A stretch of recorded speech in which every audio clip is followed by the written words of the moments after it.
Hello students, আমি Nitish sir জ্ঞানজ্যোতি coaching সেন্টারের পক্ষ থেকে তোমাদের প্রত্যেককে জানাই আরো একবার স্বাগত। তো স্টুডেন্টস, আজকে আমি তোমাদের সঙ্গে আলোচনা করব এনইপি 4 ইয়ার আন্ডার গ্র্যাজুয়েট প্রোগ্রামের অধীনস্থ যে সমস্ত ছাত্রছাত্রীরা যারা নর্থ বেঙ্গল ইউনিভার্সিটির আন্ডারে বিভিন্ন কলেজগুলোতে তোমরা 6 সেমিস্টারে পড়াশোনা করছো, তাদের জন্য আজকে মেজর পেপার 13 এডুকেশন যে রয়েছে সেখান থেকে সিলেবাস নিয়ে আজকে আলোচনা করব। ক্লাসটি শুরু করার পূর্বে তোমাদেরকে বলে রাখি, যারা এডুকেশন অনার্স নিয়ে পড়ছো বা মেজর নিয়ে পড়ছো, তারা যদি আমাদের কাছে অনলাইনে অ্যাডমিশন নিতে চাও তাহলে অবশ্যই যোগাযোগ করবে আমাদের অফিসিয়াল নাম্বার 7076398606 নম্বরে অথবা 6295916282 নম্বরে। তোমাদের টোটাল কোর্সটি থাকছে তোমাদের এই সাধ্যের মধ্যে 1199 রুপিসের বিনিময়ে তোমরা পুরো কোর্সটা আমাদের কাছ থেকে পেতে পারো। তো দেরি না করে আজই যোগাযোগ করো আমাদের সঙ্গে। আমাদের কি কি পাবে কোর্স ডিটেলসে বলা আছে। পিডিএফ আকারে নোটস পাচ্ছ তোমরা, ডাউট ক্লিয়ারিং সেশন পাচ্ছ, রেকর্ডেড ভার্সনে ক্লাস পাচ্ছ, সাজেশনস পাচ্ছ, মক টেস্ট পাচ্ছ এবং লাইভ ক্লাসেসও কিন্তু পাচ্ছ। সবকিছু মিলিয়ে আমাদের কোর্সটা ডিজাইন করা হয়েছে মাত্র 1199 এর বিনিময়ে। তোমরা 4টা মেজর পেপার সাথে একটা মাইনরের পেপার সম্পূর্ণ বিনামূল্যে পেয়ে যাচ্ছ। তো দেরি না করে আমাদের সঙ্গে যোগাযোগ করো আজই। চলো শুরু করছি আজকের ক্লাসটা ডিটেলসে। তোমাদের এই পেপারটায় রয়েছে কারিকুলাম স্টাডিজ, অর্থাৎ পাঠ্যক্রম সম্পর্কে যে আছে সেই পাঠ্যক্রম সম্পর্কে পড়তে হবে তোমাদের, পাঠ্যক্রম যেটাকে বলা হয়। ইউনিট নাম্বার 1 এ আছে ইন্ট্রোডাকশন টু কারিকুলাম, অর্থাৎ পাঠ্যক্রম সম্পর্কে জানা। এখানে কারিকুলাম মানে পাঠ্যক্রম, এখানে রয়েছে মিনিং, নেচার অ্যান্ড স্কোপ। এখানে অর্থাৎ কারিকুলামের বা পাঠ্যক্রমের কাকে বলে পাঠ্যক্রম, পাঠ্যক্রমের প্রকৃতি এবং পরিধি সম্পর্কে আমরা জানবো। দেন বলছে ইউনিট নাম্বার 1 এর বি পার্টে বলেছে relation between curriculum and syllabus, অর্থাৎ পাঠ্যক্রম এবং সিলেবাসের মধ্যে ডিফারেন্স কি রয়েছে, পার্থক্য কি রয়েছে, সম্পর্ক কি রয়েছে, এগুলো আমরা পড়বো। দেন রয়েছে basis of curriculum, philosophical, sociological, psychological and হচ্ছে টেকনোলজিক্যাল। অর্থাৎ এখানে পাঠ্যক্রমের মধ্যে কিছু মানে তোমার হচ্ছে ক্লাসিফিকেশন কিছু পাবা, বেস গুলো পাবা। এখানে ফিলোসফিক্যাল বেস পাবা, এখানে সোসিওলজিক্যাল বেস পাবা, সাইকোলজিক্যাল বেস পাবা অ্যান্ড হচ্ছে তোমার টেকনোলজিক্যাল বেসও কিন্তু এখানে পাবা। ঠিক আছে, পাঠ্যক্রম পরিচিতির মধ্যে এই সমস্ত বিষয়গুলো পাবা। অর্থাৎ পাঠ্য বেস মানে ভিত্তি বোঝায়। তুমি এখানে একটা ছবি দেখো, সেই ছবির মধ্যে ইউনিট 1 এ আমরা পাঠ্যক্রমের পরিচিতির মধ্যে এখানে কি বলছে দেখো, পাঠ্যক্রমের অর্থ, প্রকৃতি, পরিধি। আমি ডিটেলসে বাংলাটাও বলে দিয়েছি। অর্থাৎ পাঠ্যক্রমের অর্থ হচ্ছে সামগ্রিক পরিকল্পনা বোঝাচ্ছে, দেন প্রকৃতি হচ্ছে গতিশীল এবং পরিধি হচ্ছে বিষয়বস্তু অভিজ্ঞতা ভিত্তিক। ক্লিয়ার? দেন আমাদের এই যে বি নামে খ নাম্বার পার্টিতে হচ্ছে পাঠ্যক্রম ও পাঠ্যসূচির মধ্যে সম্পর্ক।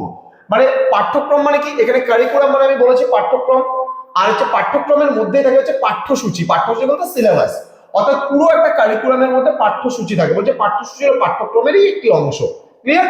নেক্সট পাঠ্যক্রমের ভিত্তি, এই যে বেস মানে আমি কি বললাম, বেস মানে বেস্ট অফ কারিকুলাম মানে পাঠ্যক্রমের ভিত্তিগুলো কি কি রয়েছে। এখানে দেখো কি কি রয়েছে, আমাদের দার্শনিক ভিত্তি রয়েছে, সমাজতাত্ত্বিক ভিত্তি রয়েছে, মনস্তাত্ত্বিক ভিত্তি রয়েছে এবং প্রযুক্তিগত ভিত্তিও কিন্তু রয়েছে। অর্থাৎ ভিত্তিগুলো কি কি, দার্শনিক, সমাজতাত্ত্বিক, মনস্তাত্ত্বিক এবং প্রযুক্তিগত ভিত্তিগুলো রয়েছে। অর্থাৎ এই 3টা বিষয় তোমাদেরকে ম্যাডাম ইয়াসমিন ম্যাডাম পড়িয়ে দেবেন খুব ডিটেলসে। ম্যাডাম ভালো করে তোমাদেরকে এই বিষয়গুলো অবশ্যই পড়াবেন। তো ম্যাডামের শারীরিক অসুস্থতার কারণে আমি সিলেবাসগুলো নিয়ে আলোচনা করছি, তোমরা খুব তাড়াতাড়ি বলছো যে স্যার একটু সিলেবাসগুলো প্রোভাইড করুন। তো সেই কারণের জন্য ম্যাডাম আগামী 1-2 দিনের মধ্যে থেকে ক্লাসে মানে যোগ দেবেন এবং ম্যাডাম কিন্তু পুরো সবার প্রথমে তোমাদের এই পেপারটা যেটা রয়েছে এই পেপারটাই কিন্তু আলোচনা করবেন তোমাদের সঙ্গে। ঠিক আছে, চলো নেক্সট যে পার্টটা রয়েছে সেই পার্টটা হচ্ছে কারিকুলাম স্টাডিজ এর মধ্যে ইউনিট নাম্বার 2। দেখো এখানে আমি বাংলাতেও বলে দিয়েছি, ইংলিশটাও বলে দিয়েছি। কারিকুলাম এখানে ফ্রেমওয়ার্ক, ঠিক আছে। কি আছে, প্রিন্সিপালস অফ কারিকুলাম, তোমার হচ্ছে কনস্ট্রাকশন। এখানে রিকমেন্ডেশনস অফ এনসিএফ 2005 এবং রিকমেন্ডেশনস অফ এনসিএফ 2009। অর্থাৎ ইউনিট নাম্বার 2 তে আমরা কি পড়বো, ইউনিট নাম্বার 2 তে আমরা পড়বো পাঠ্যক্রমের পুরো কাঠামোটা আমরা জানবো। এখানে পাঠ্যক্রম নির্মাণের নীতিসমূহগুলো আমরা পড়বো। এখানে বলছে প্রিন্সিপালস মানে মূল নীতি বোঝায়, কিসের, প্রিন্সিপালস অফ কারিকুলাম কনস্ট্রাকশন। ঠিক আছে, এখানে পাঠ্যক্রমের মূল নীতিগুলো আমরা পড়বো। কি কি পড়বো, শিশু কেন্দ্রিক, সুষম ও সমন্বিত, সম্প্রদায়ের সাথে সংযোগ, নমনীয়তা এবং ভবিষ্যৎমুখী, শিক্ষার্থী কেন্দ্রিক, চাহিদা ভিত্তিক, সুষম, নমনীয় এবং প্রাসঙ্গিক পাঠ্যক্রম হওয়া কিন্তু খুব দরকার। এগুলো হলো পাঠ্যক্রমের নীতিগুলো, এগুলো ম্যাডাম তোমাদের খুব সুন্দরভাবে পড়িয়ে দেবেন। আচ্ছা, নেক্সট বলছে এনসিএফ 2005 এর সুপারিশগুলো। ঠিক আছে, নেক্সট যেটা পার্ট আছে 2005 এর 2005 এর কি সুপারিশগুলো রয়েছে, যেমন জ্ঞান নির্মাণ রয়েছে, আনন্দময় শিক্ষা। শিক্ষা দেখবা যদি খালি আমি মনে করো পড়িয়েই যাই তোমাদের কিন্তু ক্লাসগুলো বোরিং লাগবে, কিন্তু আমি যদি আনন্দের মধ্যে দিয়ে পড়াই তাহলে কিন্তু সেই ক্লাসগুলো তোমার কিন্তু ভীষণ ভালো লাগবে করতে, তাই না? বলছে স্কুলের বাইরের সাথে একটা সংযোগ থাকতে হবে, অন্তর্ভুক্তিমূলক শিক্ষা হতে হবে এবং সমালোচনামূলক চিন্তনও কিন্তু থাকতে হবে, তবেই যেন মনে হবে যে না শিক্ষাটা একটা ভালো জায়গায় কিন্তু রয়েছে।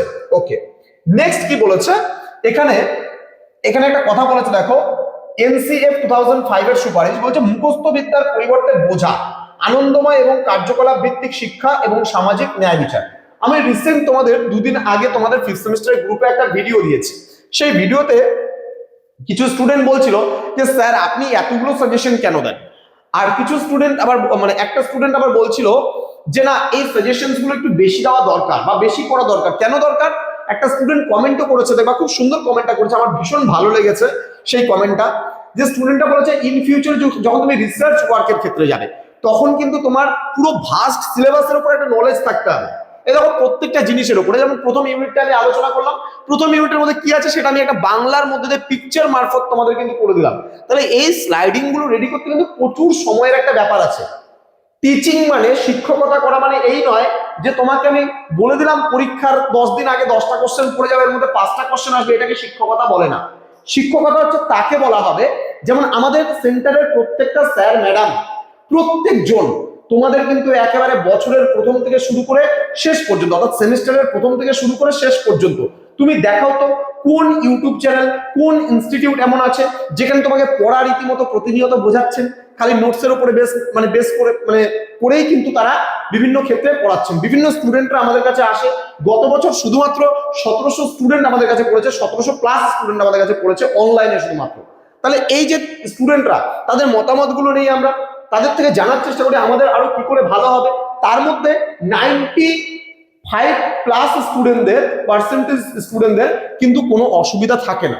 বাকি 5% স্যার আপনি তো গোটা বইটা সাজেশনে দিয়ে দিচ্ছেন, তাহলে তুমি ইন ফিউচারে রিসার্চ ওয়ার্ক করবে কি করে? তুমি মেজর নিয়ে পড়ছো এবং মেজর নিয়ে পড়ার পরে তুমি ইন ফিউচারে কোনোদিন টিচার হবে, তুমি কলেজের প্রফেসর হতে পারো, তাহলে তুমি স্টুডেন্টদের কি পড়াবে বাবা নলেজ না থাকলে? দেখো আজকে সাপোজ ইয়াসমিন ম্যাডামের শরীর অসুস্থতার কারণে আমি তোমাদেরকে এই সিলেবাসটা বোঝাচ্ছি, তাহলে আমার নলেজ আছে বলে তো তোমাদের বোঝাতে পারছি। আমার যদি নলেজ না থাকলে আমি বোঝাতে পারতাম, তাহলে আমার তো সাবজেক্ট না এটা, ইয়াসমিন ম্যাডাম পড়ানোর কথা এটা, এই বিষয়টা, এবং ম্যাডামই তোমাদের পড়াবেন। কিন্তু তারপরেও আমি তোমাদেরকে বোঝাচ্ছি যে না স্টুডেন্টরা কেন বসে থাকবে, এই সময়ও সিলেবাসটা দেখুক, তারা একটা বই কিনে নেক এবং ধীরে ধীরে পড়াগুলো শুরু করুক, সিলেবাসগুলো লেখা শুরু করুক, সময়টা তো কম। এই যে দায়িত্ব, যদি একজন টিচারের মধ্যে এই দায়িত্ব বোধটা না থাকে তাহলে সে কিন্তু শিক্ষক বলে কোনোভাবেই পরিগণিত হয় না, এবং তার কিন্তু এই শিক্ষকতা করার যে যোগ্যতা সেই যোগ্যতাটাই নেই। তাহলে আমরা কিন্তু ধারাবাহিকভাবে প্রতিনিয়ত, এটা আমরা বলছি না আমরাই শ্রেষ্ঠ আমরাই সর্বেসর্বা, এটা বলছি না, আমাদের থেকে অনেক ভালো অনেক টিচাররা রয়েছেন, কলেজের অনেক অনেক প্রফেসররা রয়েছেন যারা ভীষণ ভালো পড়ায় তোমাদেরকে, তাদের ক্লাসগুলো মনোযোগ সহকারে করো। কিন্তু যারা তোমাদের সাথে চিটিংবাজি করছে তাদেরকে পরিত্যাগ করো। যারা তোমাদের শেখাচ্ছে এই 5টা কোশ্চেন পড়ে যাও, এর মধ্যে থেকে তোমার 4টা কোশ্চেন চলে আসবে এবং তুমি পরীক্ষা নাম্বার পেয়ে যাও, তাদের জীবনে কিছু শিখতে পারবে না বাবা। যারা ধারাবাহিকভাবে সিলেবাসগুলোকে ধরে ধরে পড়াচ্ছেন সেই সমস্ত প্রফেসরের কথাগুলো শোনো, কাজে লাগবে, জীবনে বড় হতে পারবে। তারা বইগুলো কি বলছেন সেই বইগুলো কেনার চেষ্টা করো। আমি বলবো না সব টিচার খারাপ, কিছু টিচার আছে হয়তো তোমার লাইফটাকে নরকের দিকে নিয়ে যাচ্ছে, তারা ইনকামের কথা চিন্তা করছে, সোর্স অফ ইনকামের কথা চিন্তা করছে, তারা রীতিমতো তোমাকে ক্লাসগুলোকে প্রোভাইড করছে না, খালি নোটসের উপরে এই গল্প পড়ে যা, এই কটা 2টা 3টা পড়ে যা। কিন্তু আমাদের দেখবা সেন্টারে প্রথম থেকে শেষ অবধি অনেক কিছু পড়ানো হয়, একদম লাস্ট মিনিট সাজেশনটা আমরা একদম লাস্টে গিয়ে দিই। প্রথম দিকে দেখবো আমরা 3-4 মাস আগে একটা সাজেশন দিয়ে দিই এবং সেখানে প্রচুর প্রশ্ন আমরা তোমাদেরকে দিই পড়ার জন্য, যে এই প্রশ্নগুলো তোমরা পড়ো প্রথম থেকে। পড়ার পর তারপর একটা স্মার্ট সাজেশন আমরা নিয়ে আসি, যে স্মার্ট সাজেশনটা তোমাকে পরীক্ষার আগে আরো ভালোভাবে তৈরি করে দেবে, এবং লাস্ট মুমেন্টে পরীক্ষার ঠিক শেষ মুহূর্তে আমরা বলি একটা লাস্ট মিনিট সাজেশন। তখন আমরা বলবো যে এই যে শেষ মুহূর্তে দাঁড়িয়ে তুমি এই কটা প্রশ্ন খুব ভালো করে পড়ে যাও, এর মধ্যে তোমার আসবে। তো আমাদের তো জানা আছে বিষয়টা, যে এই বিষয়টা থেকে এই প্রশ্ন আসতে পারে, এখান থেকে এই প্রশ্নটা আসতে পারে, কিন্তু আমরা প্রথম থেকে কেন দিই না? কারণ তোমার ভবিষ্যৎটাকে আমি অন্ধকার দিকে ঠেলে দিতে পারি না। এটাকে শিক্ষকতা বা টিচিং বলে না।